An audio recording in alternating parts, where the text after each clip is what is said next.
Okay, how you doing?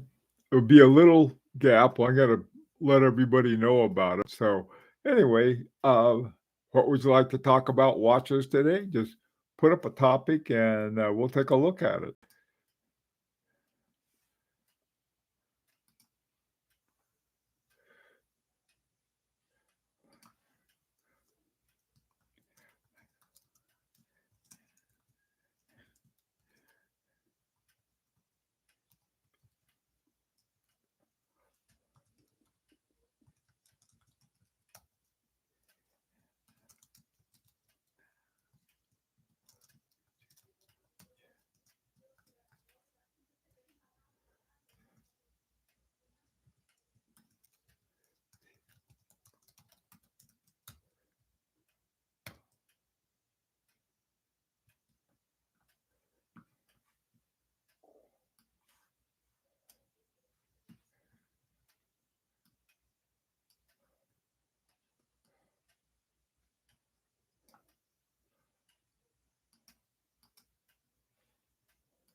Great.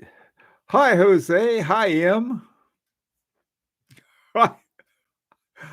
Hello, Arabic talk. Uh, hey, Brian, Michael, Dimitri. Hey, Fernie. Oh, sound and video are working okay. Let me see. I'm thinking. Let me see if I. Well, looks like maybe we got enough light there. Now we got a little more light in here. I don't want to have too much. I'll go blind. Hi, Donut, Mr. Donut. How you doing? Got on my Beauvais, 1930. Da da da da da da. 7 days ticker, hand wound. I forgot how many everything else. Yeah, I'm on a spotlight. Me and my sophisticated sophisticated lighting system I have. Anyway, okay, guys, what's up with talking about watches that you'd like to kick around today?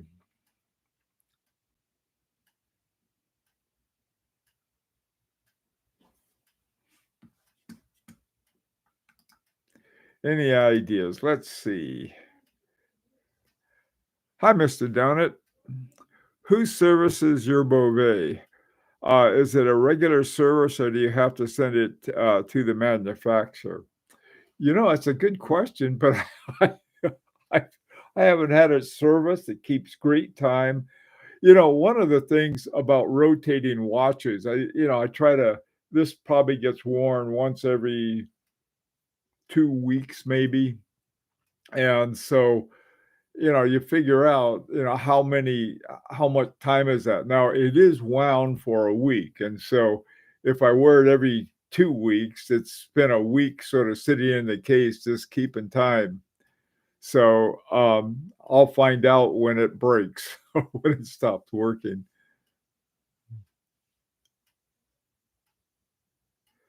Strangest watch what are the strangest watch complications? Like my VC with 43 complications with celestial bodies, like your Vacheron Constantin. Oh, the Vacheron Constantin. You know, I they had this oh god, when was it? I don't know, a number of years ago. The very first time that I went to the Watch Time show was the second year that they had it. And Vacheron Constantin was there, and they brought their most complicated watch that they had. The Grand Prix gave three of the guys who worked on that watch a Grand Prix award for that. But to me, there's a point. I think if you're going to have a complication, you should have one complication. Like if it's going to be a perpetual calendar, why throw a bunch of other stuff in there with it? Or if it's going to be music, or it's going to be, whatever it is. Um, a GMT watch that I really like is the one by H. Moser. It's called the Heritage GMT. It's got two hands, and then it's got a third hand for the GMT hand. And so as far as complications, now that's just me. That's my views on it. How about yours? What are your views on it? On complications?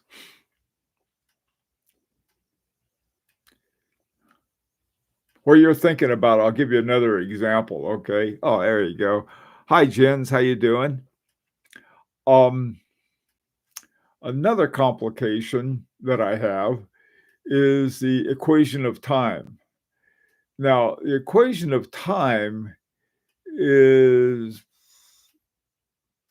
an unusual one, really, but I really like it. It's on the the Longines equation of time, but it also has, and they seem to go together. I mean, they seem to come in a package. When you get an equation of time, you also get the time, the sunrise and sunset. And mine also has the declination of the Earth. I think that's it. Now that has more than one complication, but it's sort of an array of complications. Yeah, not 43.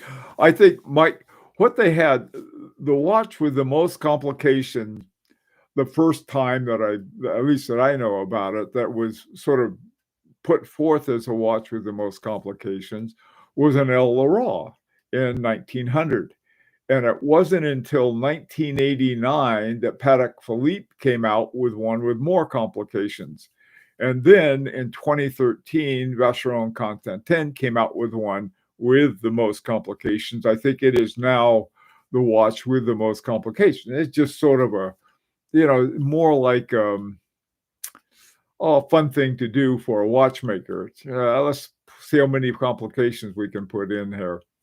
But the thing is, it's huge. It's this great big old thing. It's not like something you can put on your wrist.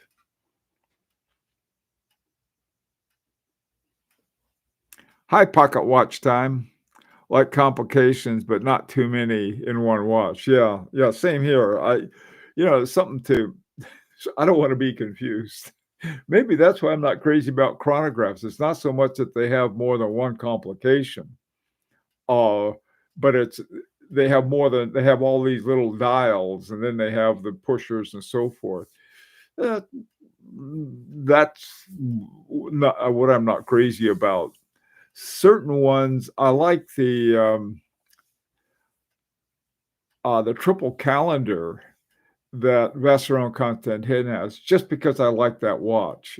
They quit making it just recently, very recently, and I've always been tempted to grab one of those, but I know I won't because I know I wouldn't wear it. Not because I don't like it, but because I have to fool around with the time too much. Mr. Donut, it's like wearing a giant hockey puck on your arm. Yeah, it's about it. Or a frisbee.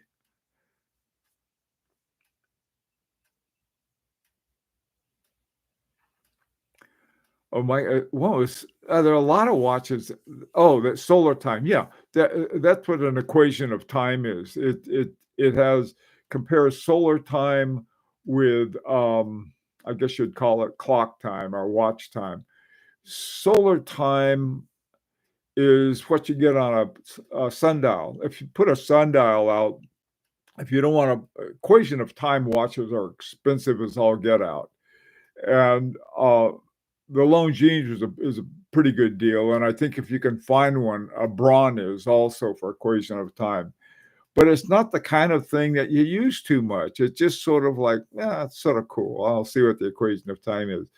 And, like, you say, "Okay, this is where the sun is, and this is where my watch is." And you can see how it changes as the seasons change. Um, and that's sort of a cool thing, but I mean, it's not an everyday thing. Uh, the how many complications really are everyday things? A chronograph, if somebody actually used a chronograph every day, then yeah. But a chronograph seems to me to be something that's only used on special occasions. Now, if I were timing horse races or auto or car races or something like that, that'd be different. But but I'm not.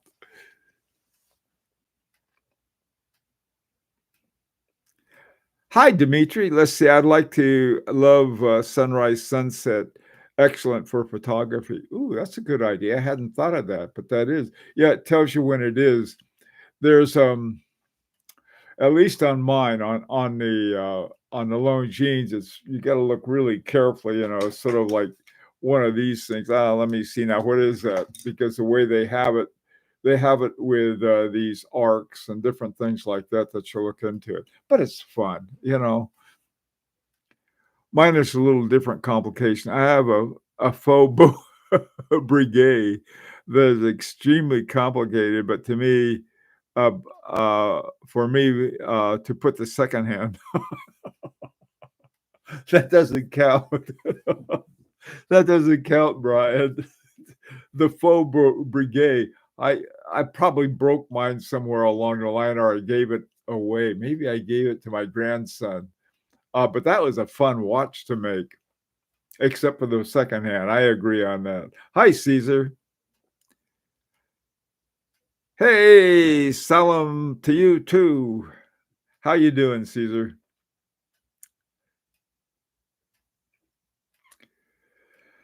Oh man,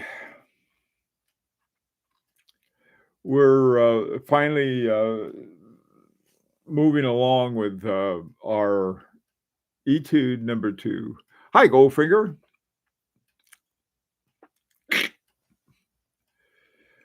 Um, we're talking about Michael came up with a topic: complications.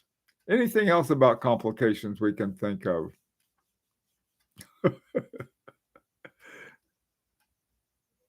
Oh, that's your not most complicated watch. Yeah. I'm not surprised.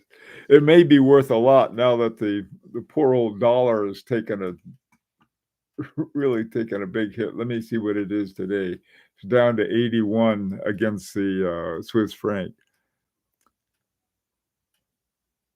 Hi, Focus. I'm not into chronos, but I do like the Bugari Octo Finissimo chrono. Yeah, now that's sort of a special watch. Isn't that the one that won the Grand Prix, all of that?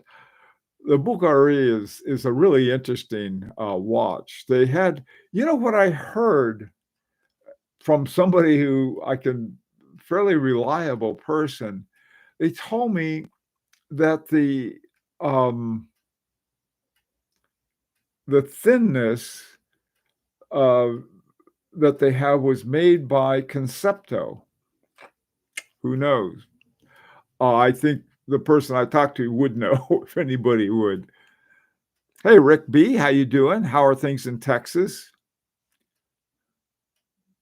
Oh, hey, thanks about the poster. Hey, Yama with a long name. How you doing? I have been like taking a liking to H. Moser's Pioneer retrograde seconds. Oh, yeah. I had a at the, Watch Time show, last year, I looked at one of those. I was talking to, Edouard, Melon, and, he was there, and he was a super nice guy. He was showing me this thing. That is a beautiful little complication by our friend, oh, come on. Agenor. I always say it wrong. It's supposed to be Agenor, something like that, but I say it wrong. Agenor. The only issue is I really want one in red, yet it seems they currently only offer another in blue. Do you predict they'll release a red version in due time? I have no idea. I there's they might if there's a see the thing is that the dial colors and we've learned a lot about that recently. But dial colors, if you have a big demand for a color, yeah, or if there's even a sort of a dedicated desire for it, then they'll have a red. I like their mad red that H. Moser has, though. Use my bezel on the watch for timing pizza in the oven. Yeah, you put it in there put in the I put it in a microwave and cook it for 90 minutes and turns out just right.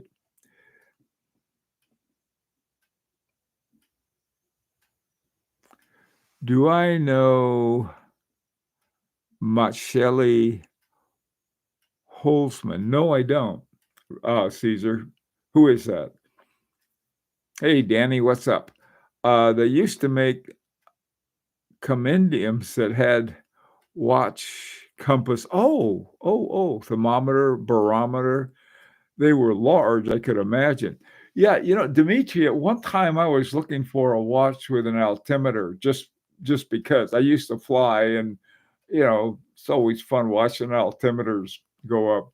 A fun thing, if any of you fly and you fly out west, sort of on the east side of the coastal mountains they have, when I'd fly out of San Diego, we'd go over the mountains. And when we got over the mountains, it could get really hot out there in the desert. And so we landed in places like Calexico or into Mexico, Mexicali. But what we had to do to come home, we had to get up over those mountains. Well, the problem when it's really hot is it's very hard to climb. And so a friend of mine who was a glider pilot said, well, the thing to do is when you're flying, you'll see the altimeter go straight up like that. And that means you hit a thermal. And so the thing to do is you start circling and you ride that thermal up. Man, it was like an up elevator. You get in that thermal and whoop, right over the mountains. A dumb story, but I had to have an altimeter story there. Hey, Watch Mike Do, how you doing? If they did the retrograde in red, it would probably be on my next Moser. Well, tell them. Say, hey guys, go to the they have a real good sort of chat group on Facebook. Yeah, you can go. They have a Facebook group there, and you can say, start whining about it. I want a red one, and see what happens. Holseman is considered to be the George Daniels from the Netherlands. Ah, okay. He sounds like a guy I should learn more about, Caesar. Thank you. Does he work at all with the Gronfeld brothers, or is he influenced by him, or something like that?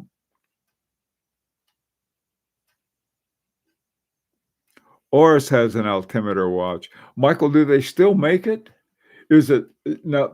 I've seen altimeter watches in that are either electronic or quartz based. There are a few though that are. I have no idea. How do you make an altimeter with a mechanical watch? That is it's not so much that they don't do it. I wonder how, because they have to have something that measures the altitude. I guess it's some kind of pressure level or something. I'm just not sure. It sounds interesting. Moser upgraded the movement finishing from the HMC 200 to the HMC 2001, and although I love the I just love the new movement. Ah, okay, cool. I'm glad to hear that. H. Moser has been they have been on a steady upward, slowly upward. Not as slow as Rolex, but a sort of improving all along.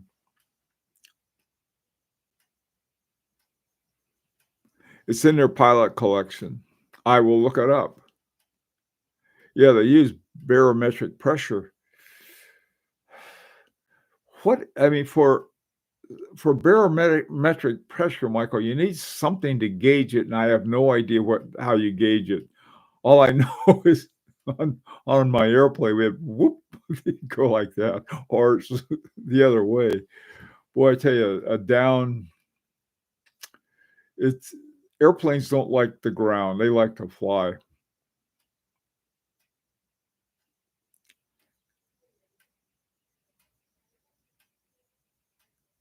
Oh, okay, cool.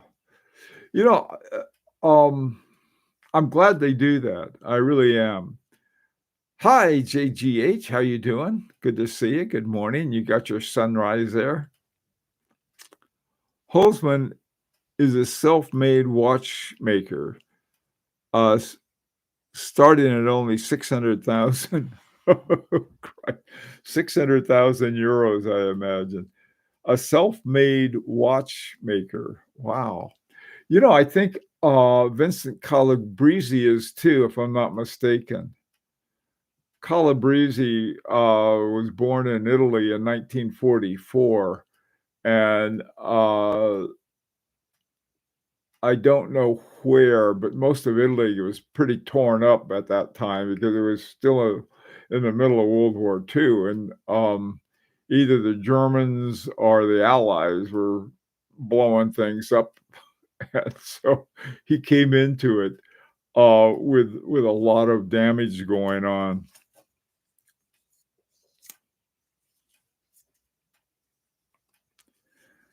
Okay. So what else is going on in the wide world of watches?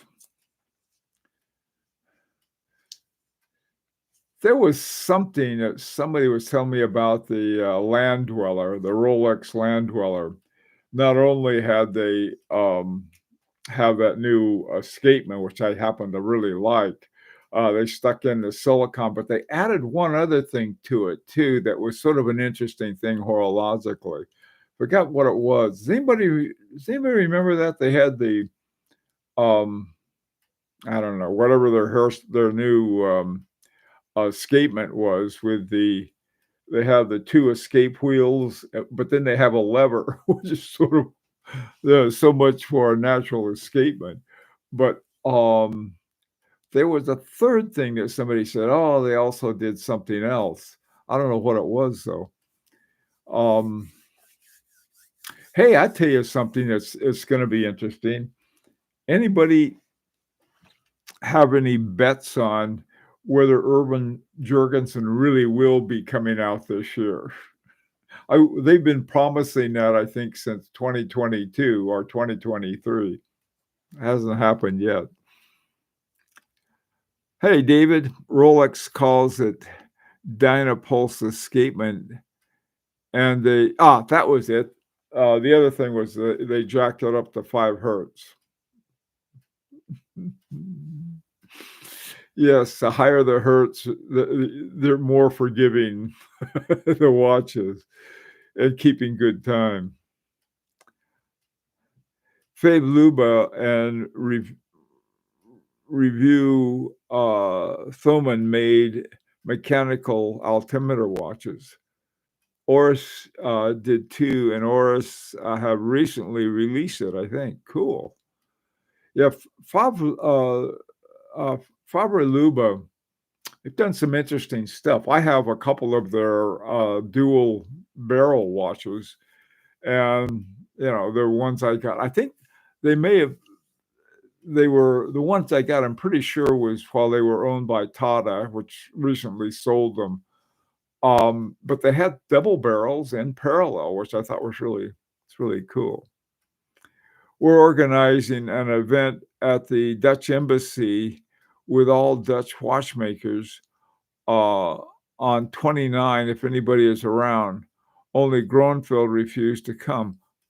Really? That surprises me. I wonder why.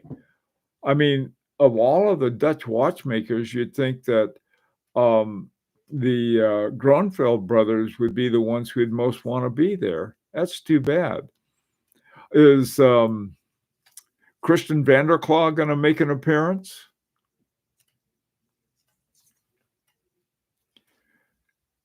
Christian Vanderklaw and Vincent Calabrese are the same age.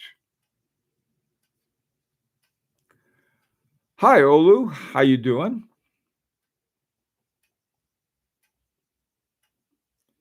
They don't want more marketing and not interested in the UAE event. That's a shame. Yeah, well, you know why um, Groenfeld may not want more marketing? They can't keep up with the orders they have now. I mean, you go to their site and it's like, well, we don't have any watches left. He said, you want to be on a waiting list? That reminds me of Larique. we we keep running out. We run out of watches before we even have them out. David, some got excited about the 5 hertz because Rolex had never used that frequency before. In fact, back when Rolex used El Primero movement from Zenith for the Daytona, Rolex modified them to run at 4 hertz. Yeah, I think wasn't the 5 hertz a reason for a 5 hertz? There was something like they work better with 1/10 of a second or something like that. And that's why, if somebody wants 1/10 of a second for some kind of timing they need, then yeah.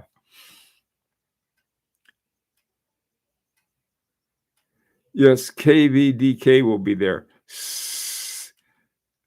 CV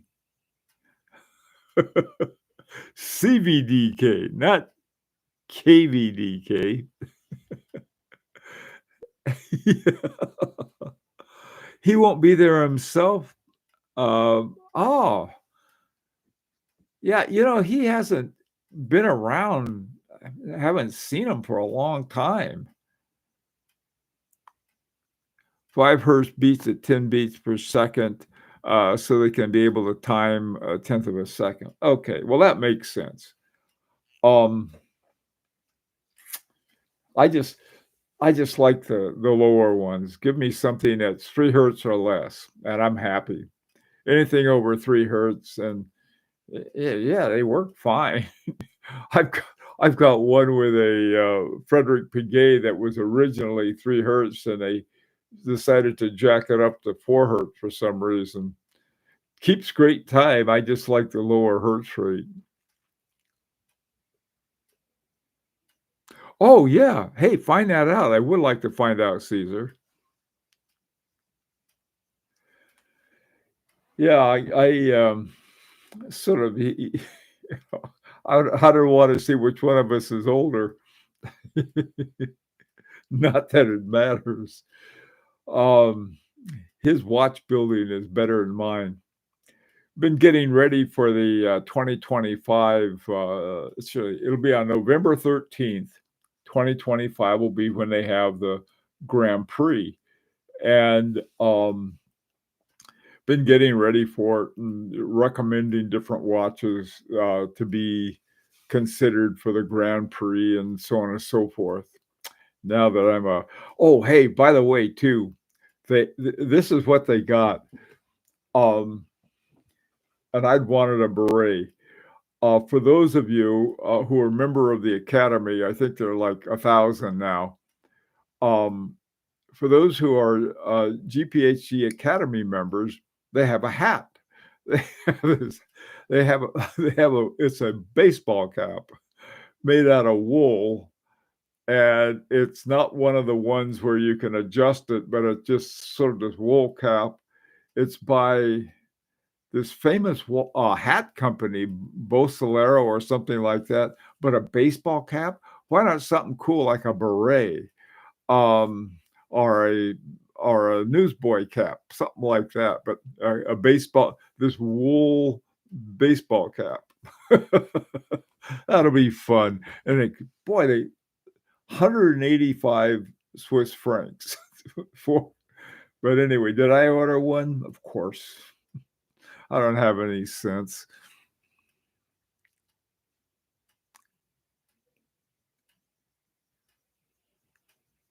'19 to 23rd will be Watch Week.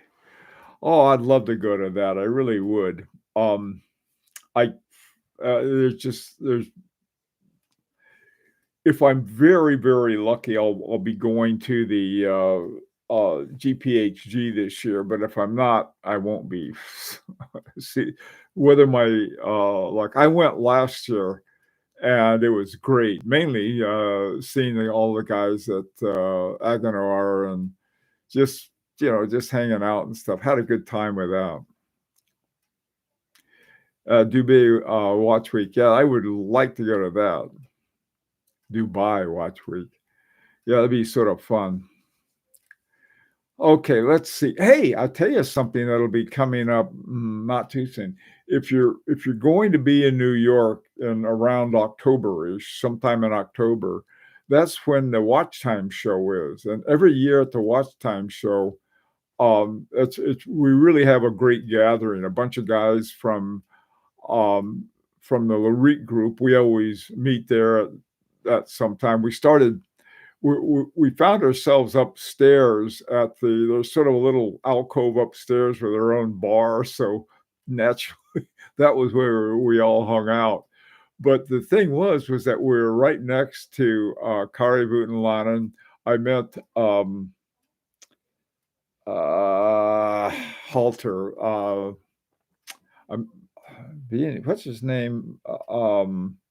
Val Halter. I met him.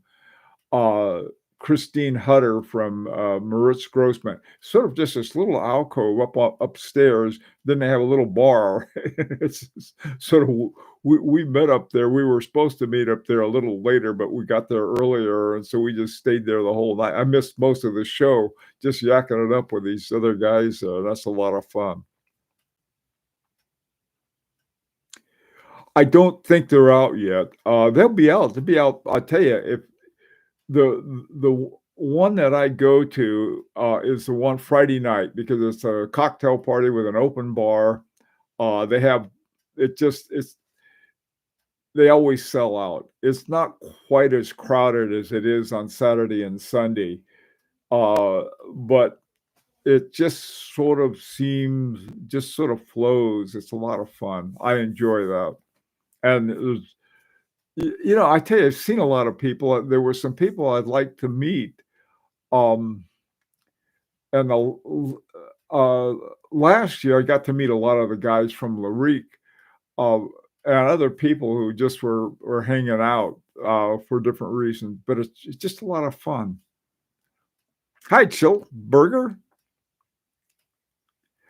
Brighton.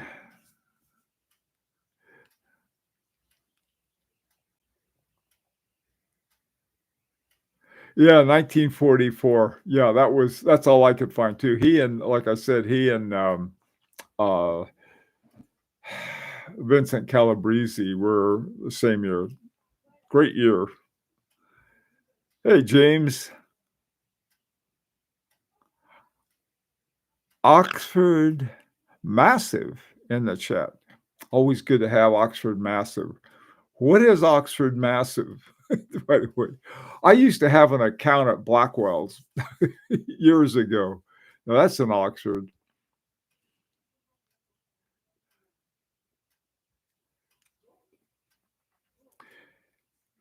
I was on Friday. I've been meaning to do this, and I'm gonna have it on Friday's video, and I've been working with it. I really wanna talk about a lot of the other movements that, companies can get or using, like, Kinesi. That's one where that's used by, um, Chanel Chanel, what is it, J19s or whatever they're called. It's used by Tudor for their one of their movements. It's used by a couple other ones too. But what I want to do is sort of get away from um, besides Salida, nothing wrong with these other ones, but they're very. I mean, they're most watches have them. They'll have a Salida. They'll have Myota. Myota is becoming really popular now. They're owned by Citizen, or they'll have an ETA. But all of the ETAs now are going to Swatch only. So anyway, but Swatch has got so many watches now. I tell you, there's probably a lot of watches that normally wouldn't have a an ETA movement that now do, or some version of it. Um, Nothing wrong with that. I'm just saying it. But there are other ones, like looking at there's some one that I really want to look at closely, making it available to everyone, is Swartz ETN. And by everyone, I mean everyone who's they're allowing it to go outside, and they have a module movement, and they have these two, I guess you'd call them, in the base plate of the movement. They have these two indentations, and one is for the barrel, and the other one is for either another barrel or a micro rotor. And so you can use that same base plate for either one of them. And they have another one called an inverted. They have three. They have um, they call it the MSE, mechanical Swartz ETN, the AET for automatic, and then they have the IET. And so if you're thinking of starting your own watch company, they you may be able to get some. The thing I like about them is their mechanical one, because it has double barrels in parallel, and I think that's awfully cool. Some of the other ones, though, you probably heard of Vaucheur, and they've become, I think, fairly important. Crenode, of course, Agenor. Agenor is a little more exclusive, but they're great. There's a lot of stuff that what I want to find out in part is why they don't talk about it. I mean, they ought to brag about it. This whole mindset of, oh, you got to have an in-house movement. If I were a real watchmaker rather than a gadfly, I would find the best movements that I could put in a watch that I wanted affordable. And I'd work with companies like Crenode, like Agenor, like Kinesi, one of those that have all of the manufacturing things. Now, there's another one. There's some other ones too. I found out a whole bunch of them, and so I thought, well, that'd be an interesting topic to have on Friday.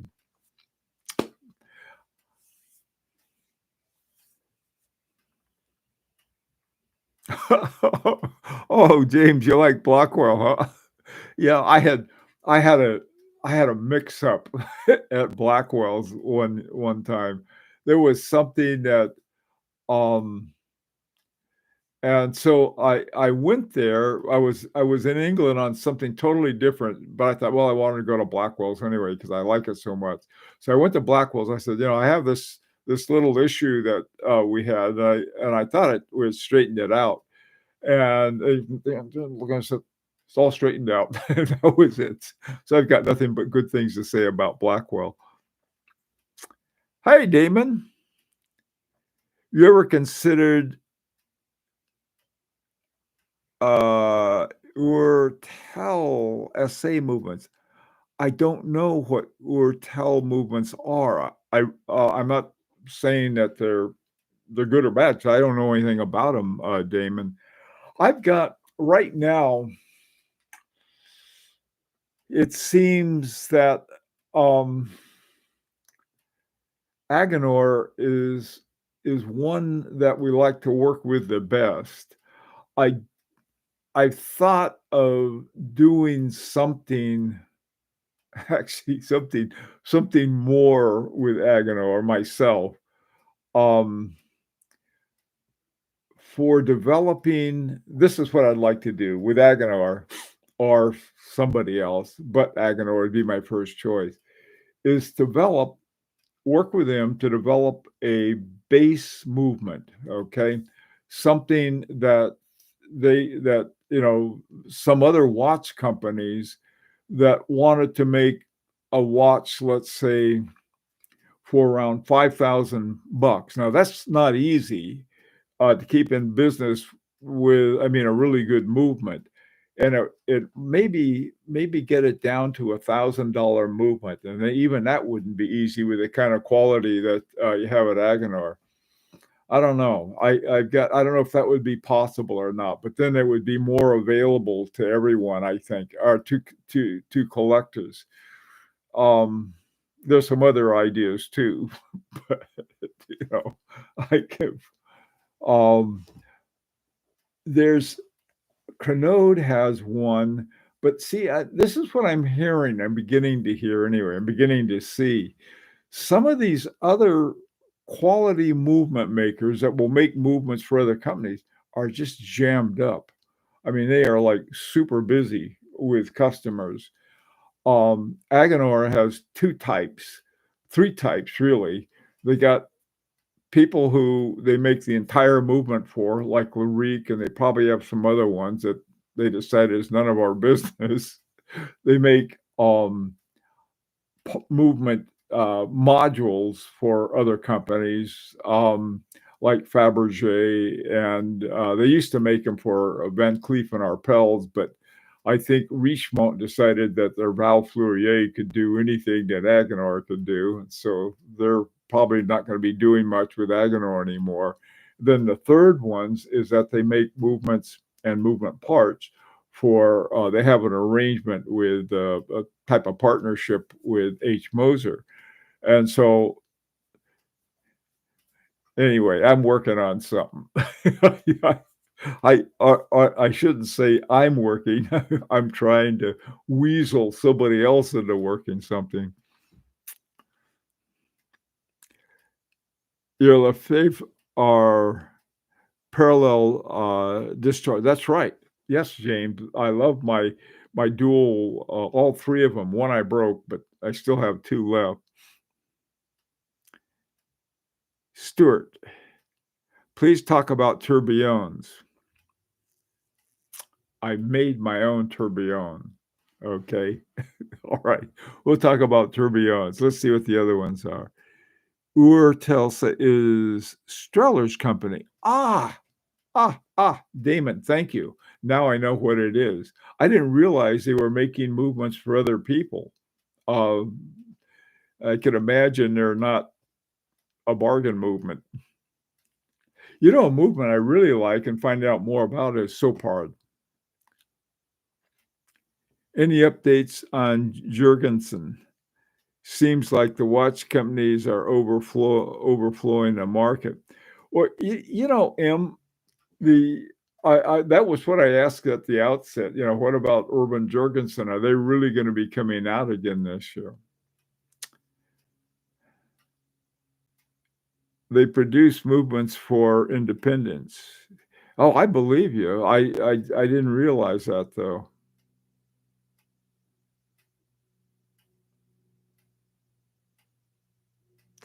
You found a fellow net. Uh-oh. Hey, Lee. Hey, listen, I'm getting leaves on my maples. I've got to run down and get some 10-10-10 for them. How do they do in clay? Man, we found out the our yard is a combination of 2 things, clay and granite. We got we're on, like, I don't know, I think we're sort of the survivors, us and the cockroaches after an atomic bomb just set it up. Okay, let's talk about tourbillons. I'm not a great fan of tourbillons for watches for this reason. Nothing wrong with tourbillons. It takes the more I find out about tourbillons, the more I look at it, figured I don't know how anybody ever could do a tourbillon because they look so complex. However, they become sort of um, a mark of distinction for a watchmaker. So look, so their company puts out a tourbillon. Um, I bought a tourbillon, a Chinese tourbillon for $105 or something like that. And it came with a dial and these really crummy hands. And so I put it together, put it into a case, wound it up. That tourbillon just put on a real show. And I just looked at it. And the thing about tourbillons is that they were made for pocket watches that go like this. Okay, your pocket watch goes in your pocket and it stays like this. And the idea was that gravity would pull down just one part of the movement of the especially the balance wheel. And so by having a tourbillon, what you would do is you'd turn it in all these different directions, and so it wouldn't get sort of distorted by a single direction. Now, in a watch, you're moving that thing around all the time anyway, and so there's really not a whole lot of purpose for a tourbillon. They charge an arm and a leg for the things, which because they can, I guess. Some people think, oh, I got a tourbillon, look at me. Well, I got a tourbillon too, and I only paid $100 for it to put it together myself, and it works like a champ. But other than sort of a little arm show, if that's what it's for. So anyway, so that's my view of tourbillons, but like I said, that's only my view. It doesn't mean jack outside of what I happen to think of them.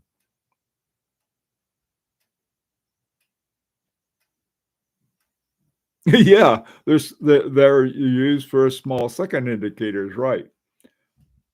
Some of them are like 1 minute tourbillon simply goes around, and they'll have some little something like a dot or something on it. But I'm not against tourbillon because my God, I have no idea how they do that because what a tourbillon is doing is going all these different directions. And the thing that to me is such a you have the balance wheel and the hairspring, and how in the world that they connect all of that up with the wheel train, and where the wheel train comes with the escape wheel, and then how they get this rolling thing connected up to it. That ain't easy that I can see. But once I guess watchmakers, they study on the techniques that you use, how to do it, and they learn how to do it, and they can put that feather in their cap and say, look at me, I know how to make a tourbillon. Well, I'm impressed. But as far as like advancing, this is why I like dual balances in parallel. They actually do something that actually works. And that is they smooth out the timing because you've got 2 barrels working together as opposed to one, and it's going to have a constant force that will probably change. Whereas 2 of them, I think, are a little better at a single constant force. Hi, Stuart. Why are minute repeaters so expensive?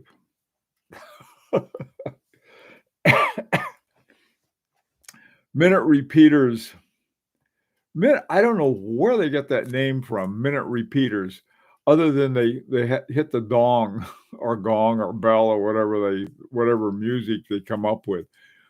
I don't know much about them, and I haven't spent time finding about them for this one reason.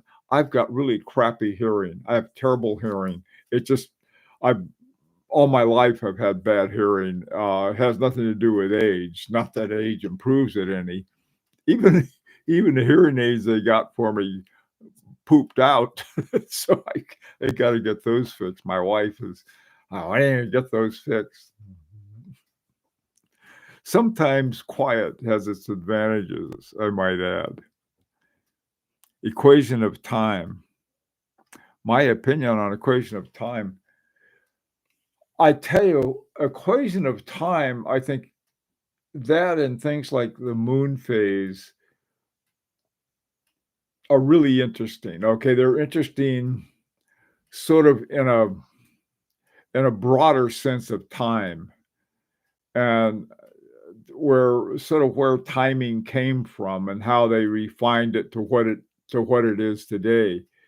And I think to spend time understanding the equation of time um, is a good thing. I think it's just a really a good idea. The complication for an equation of time, that's another thing that while there are formulas that you can use to do it, um, and that, the Earth spinning around the sun is pretty regular, and tilting on its axis is another thing that's fairly regular. You're in the same way that a moon phase has to figure out the timing of the phases of the moon, equation of time works out the sun's relationship to the earth, which is just a little different from, I'll call it standard time. But that's an interesting, to me, those are interesting complications. Now, as an exercise for a watchmaker, anyone who can figure out and make a tourbillon has, got my respect. But as far as doing much good for a typical wristwatch, I just don't see it. Not that, not that I have one, so I feel good about that.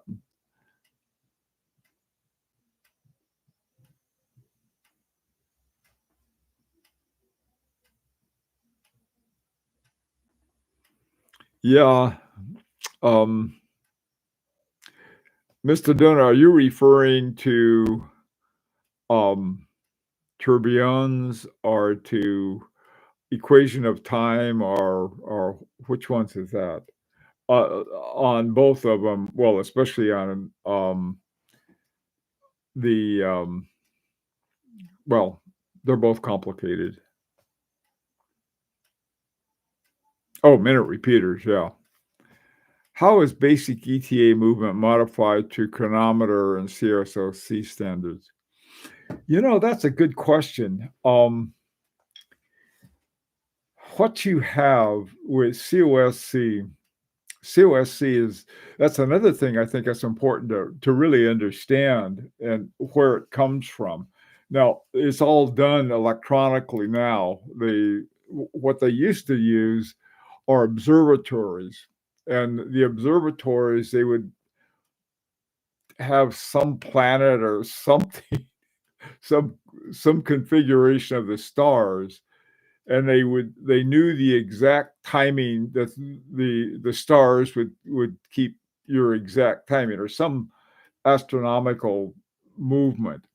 And so they would compare the how your watch did in comparison to something that you need an observatory for. That's why Besançon in France, which isn't, it's about 90 miles north of Geneva, is one of the places that you can have get your chronometer uh, from your chronometer uh, certification from. The other thing about it, what's his name? Laurent Ferrier has his uh, chronometer certification done at Besançon. One of the reasons that would be very cool is that they have this serpent's head punch on it, and so if you have on the movement, there's a serpent head punch. Yes, okay, you know it was done at Basin Cone. That's sort of a cool thing. El Ra used to have theirs done there. In fact, El Ra used to have them made there. I don't know what the heck they're doing now. I think Festina is finally trying to bring them back to what they were at one time. When I got one, they had weren't exactly forthcoming about the movement. It turned out to be an ETA 7001 and a 40 millimeter watch. It's this little bitty movement. I don't know. I've been unhappy with that for years. Some things you just like those dirty rats. Okay, so the basic movement, they simply tune it to COSC. Now, what that means is they keep making fine adjustments to it, Stuart, in the spring and in the weights. The weights on the balance wheel are for like very fine tuning, and then the spring itself. Now, I don't know. I'd have to take a look at an actual ETA to know. Sometimes they have these little weights. They look like screws, and what you do is you screw it one way or the other way, and it'll move the weight in and out. And this will add or subtract speed timing from the balance wheel, and then also from the hairspring that provides a kick for the semi oscillations that it goes into. And so I think if they that it's more expensive to tune a watch to that level than it is just for give it a pat on the fanny and send it out the door, okay, so to speak.